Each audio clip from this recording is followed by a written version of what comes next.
अगले chapter Simon commission पे चलते हैं। तो साइमन कमीशन बेसिकली कब आया था? तो 1928 में इंडिया में आया था, 3 फरवरी 1928 को। नवंबर 1927 में फॉर्म हो गया था साइमन कमीशन। स्टैनली बाल्डविन उस वक्त ब्रिटिश प्राइम मिनिस्टर थे। कंजर्वेटिव गवर्नमेंट की सरकार थी। 7 मेंबर थे, सातों के सातों वाइट थे, इसलिए इसको वाइट कमीशन भी कहा गया था। और इंडिया में इसीलिए इसका विरोध भी चल रहा था। The people of India agitated against the arrival of Simon Commission because there were no Indian member. ठीक है, अगले क्वेश्चन पे चलते। साइमन कमीशन 1927 में फॉर्म हुआ था और 1928 में इंडिया में आया था, फरवरी 1900, टू कंसिडर एडमिनिस्ट्रेटिव रिफॉर्म। जो 1919 मॉन्टफोर्ट रिफॉर्म को एक बार देखने आया था, 10 साल बाद चेक करने आया था कि सही से चल रहा है ना सब कुछ। There was no Indian member, इसीलिए इसका विरोध हुआ था। सर जॉन साइमन जो थे इसके मतलब लिबरल पार्टी से बिलोंग करते थे और इसके हेड थे। बाकी क्लीमेंट एटली भी इसके मेंबर थे जो लिबरल पार्टी से थे और लेबर पार्टी से थे। इटली लिबरल पार्टी से तो ये साइमन थे, लेबर पार्टी। और इंडिपेंडेंस के वक्त ये प्रधानमंत्री भी थे। On whose suggestion Indians kept out of Simon commission.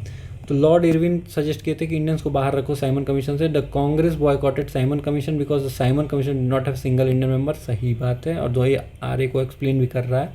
Simon Commission appointed to inquire working of 1919 act. सही बात है, सर जॉन साइमन हेड किए थे। फेडरल फॉर्म ऑफ गवर्नमेंट का रिकमेंडेशन दिया था और अपोज बाय इंडियन लीडर्स। सारी बात सही है। नवंबर 1927 में फॉर्मेशन हुआ था साइमन कमीशन का। स्टैनली बाल्डविन उस वक्त प्रधानमंत्री थे ब्रिटेन के। और 3 फरवरी 1928 को साइमन बॉम्बे पहुंचा था और कंट्री वाइड स्ट्राइक हो रहा था उस वक्त साइमन के आने से। साइमन कमीशन रिकमेंडेड क्या किया था? Replacement of dyarchy with the responsible government. Dyarchy को हटाइए और रिस्पॉन्सिबल गवर्नमेंट लेके आइए प्रोविंसेस में, मतलब कि एक तरह से फेडरल फॉर्म ऑफ गवर्नमेंट। ठीक है, डायरकी को हटाइए और क्या कीजिए? रिस्पॉन्सिबल गवर्नमेंट लेके आइए। ठीक है, फेडरल फॉर्म ऑफ गवर्नमेंट भी साइमन कमीशन ने रिकमेंड किया था और ये भी। ठीक है, आगे बढ़ते हैं।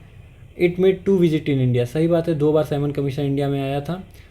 इसमें डेट गलत लिखा हुआ है। तो पहली बार तो 3 फरवरी को पहुंचा था, 31 मार्च तक था फर्स्ट टाइम। सेकेंड टाइम फिर 11 अक्टूबर में आया और 13 अप्रैल 1929 तक रहा।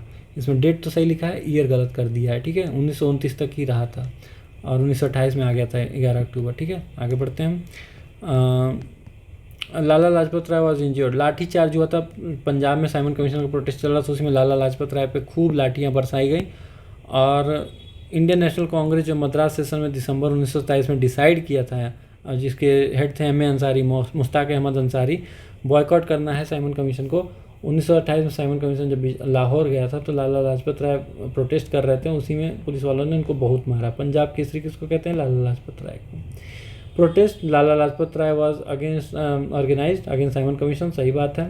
Simon Commission did not have any single member in it. सही बात है, और आर ए को एक्सप्लेन कर रहा है। ठीक है, अब देखिए 17 नवंबर 1928 को लाला लाजपत राय अपना देहांत हो गया था। नेहरू रिपोर्ट किसके द्वारा बनाया गया था? तो मोतीलाल नेहरू के द्वारा 1928 में बनाया गया था। इन्होंने डोमिनियन स्टेट का डिमांड किया था और साइमन कमीशन के रिस्पॉन्स में ये रिपोर्ट बनाया था। जवाहरलाल नेहरू सेक्रेटरी थे इस कमेटी के। 2 मुस्लिम और 9 अदर मेंबर भी थे इस कमेटी में। That demanded first, who had demanded first dominion status for India. तो तेज बहादुर सप्रू और एम.आर. जयकर ने सबसे पहले डोमिनियन स्टेटस का डिमांड किया था। मोतीलाल नेहरू मार्च 1926 में demanded to call representative conference to form a constitution for dominion status. Constitution बनाओ डोमिनियन स्टेटस ऑफ इंडिया के लिए, इसका डिमांड किया था। लेकिन तेज बहादुर सप्रू और जयकर जो है पहली बार डोमिनियन स्टेटस ऑफ इंडिया का डिमांड किए थे। तेज बहादुर सप्रू और जयकर वर द मेंबर। अच्छा, मेंबर थे नेहरू रिपोर्ट में जो मोतीलाल नेहरू बनाए थे, तो उसमें ये चीज़ था ना कि डोमिनियन स्टेटस का डिमांड, तो इन दोनों ने एक तरह से इनडायरेक्टली वही किया था, तेज बहादुर सप्रू और जयकर।